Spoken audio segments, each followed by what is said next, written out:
So my friend calls me today looking for some advice. He's planning on purchasing his first firearm and wanted to know what I thought he should get. I said, well, depends on what you want to do with it. And he said, well, I'd like to get a carry permit, and I want it for home safety, and I want it for when I travel. And I said, well, my advice, if you want something that you can carry legally, but yet have in your home, I would go with the Glock. And I wanted to show you exactly what I'm talking about. This is a Glock. It's somewhat small, a little compact. It's the Glock 27. It's a 40 caliber handgun, but it will get it done. It's a semi-automatic. Uses a clip. Clip inserts in here. Locked and loaded. Now, to unload it, take the clip out.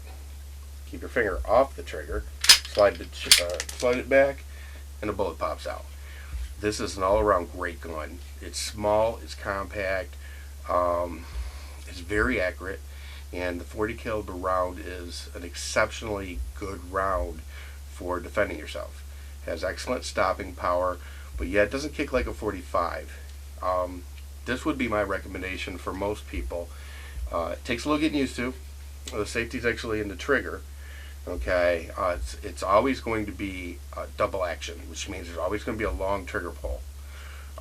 With the Glock, if you practice a little bit, though, you can come up halfway, but that does take some practice. I would recommend, if you have a handgun, that you frequently practice anyway. So, another gun that I think is kind of nice.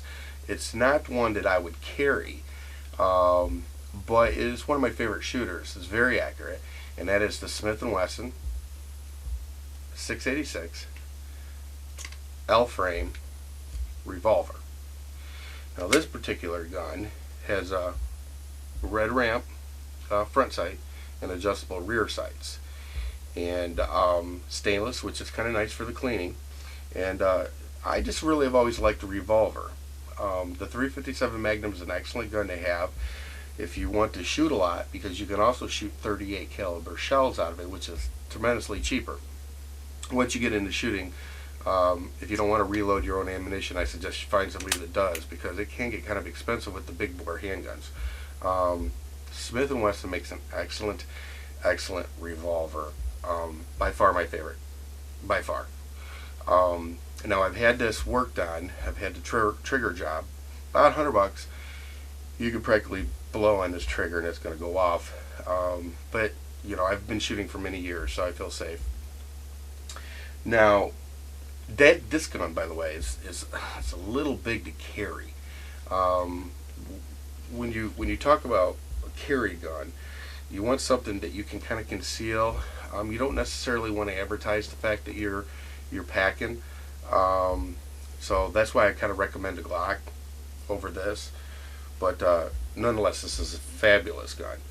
Now, if you're talking about just home defense, you can never go wrong with the 12 gauge shotgun. It's a little long barreled. You can get shorter barrels, but you wake up in the middle of the night, you hear somebody in your home. You don't know what their intentions are. Your eyes maybe not quite focusing yet. Point and shoot. 12 gauge is a monster weapon. It will get it done, and it's an amazingly effective weapon. But for some people, it might be a little wieldy. But for home defense, I take this over anything. Couple of squeezes of the trigger, man, I'll tell you what, it'll definitely get it done for you. I don't recommend this gun at all for home defense, but if you ever think that you're going to be invaded, if Canada ever invades the United States, everybody should have one of these. This is a Kalashnikov. It's also known, probably more famously known as the AK-47. It's got a 30 round clip. It's it's an amazing weapon. Truthfully, this thing here can take a lot of abuse. It's known the world over. You can stomp on them, you can neglect them, you can abuse them, you can drop them in mud puddles, and they will just keep on keeping on. Fun gun to shoot. I don't know how I got it, but I got it. Reliability is really important when you're talking about personal defense. The 12 gauge pump, it's been around for a very long time. It's a very reliable gun. If you maintain it well and you keep it clean, it's never going to let you down. You can't really shoot it to death. When I started hunting many years ago, I started with my uncle's shotgun, and hell, that shotgun was probably 100 years old and still worked great. Weighed a ton, but worked great. Now, back to the Glock. One of the things that I really love about the Glock is its reliability. In my opinion, the Glock is by far the most reliable semi-automatic handgun, period. And for those of you that don't know the difference between semi-automatic, I showed you the Smith & Wesson, which is a revolver. That's a revolver. 6 bullets. Every time you pull the trigger, the cylinder will turn, and eventually the hammer will fall. Okay? I always check it to make sure your gun's unloaded. And this one is. Okay? So, you pull, boom. That's a revolver. Semi-automatic's a little bit different.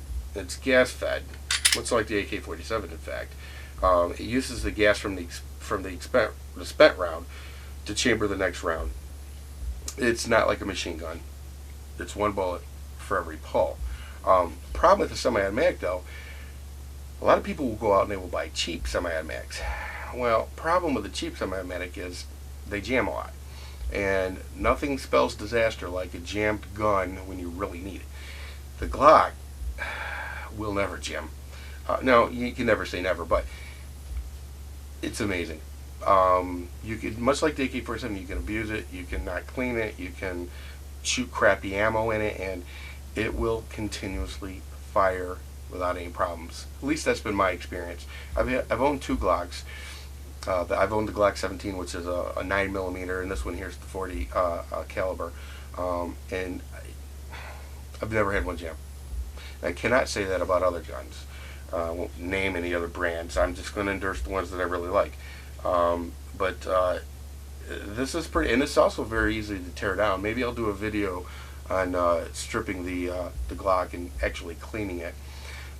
If any of you are out there thinking about getting a firearm, one of the recommendations that I would make is that you contact a local firearms dealer and see if they offer classes. Safety first. You can hurt yourself or hurt somebody else with a firearm. Take a safety class. Get comfortable with the firearm.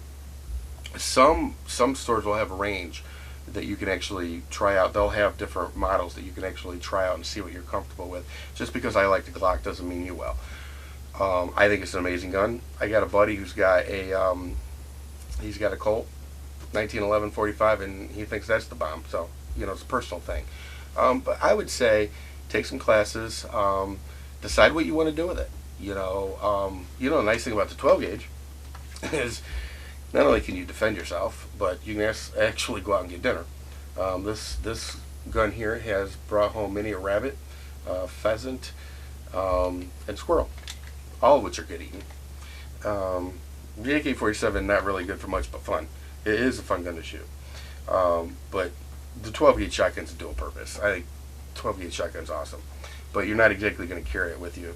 So anyway, some thoughts that like I said, my buddy called me. He wanted some advice, and I thought, well, maybe maybe some other people are thinking about buying their first handgun or a firearm for the home, and just to give you some insights.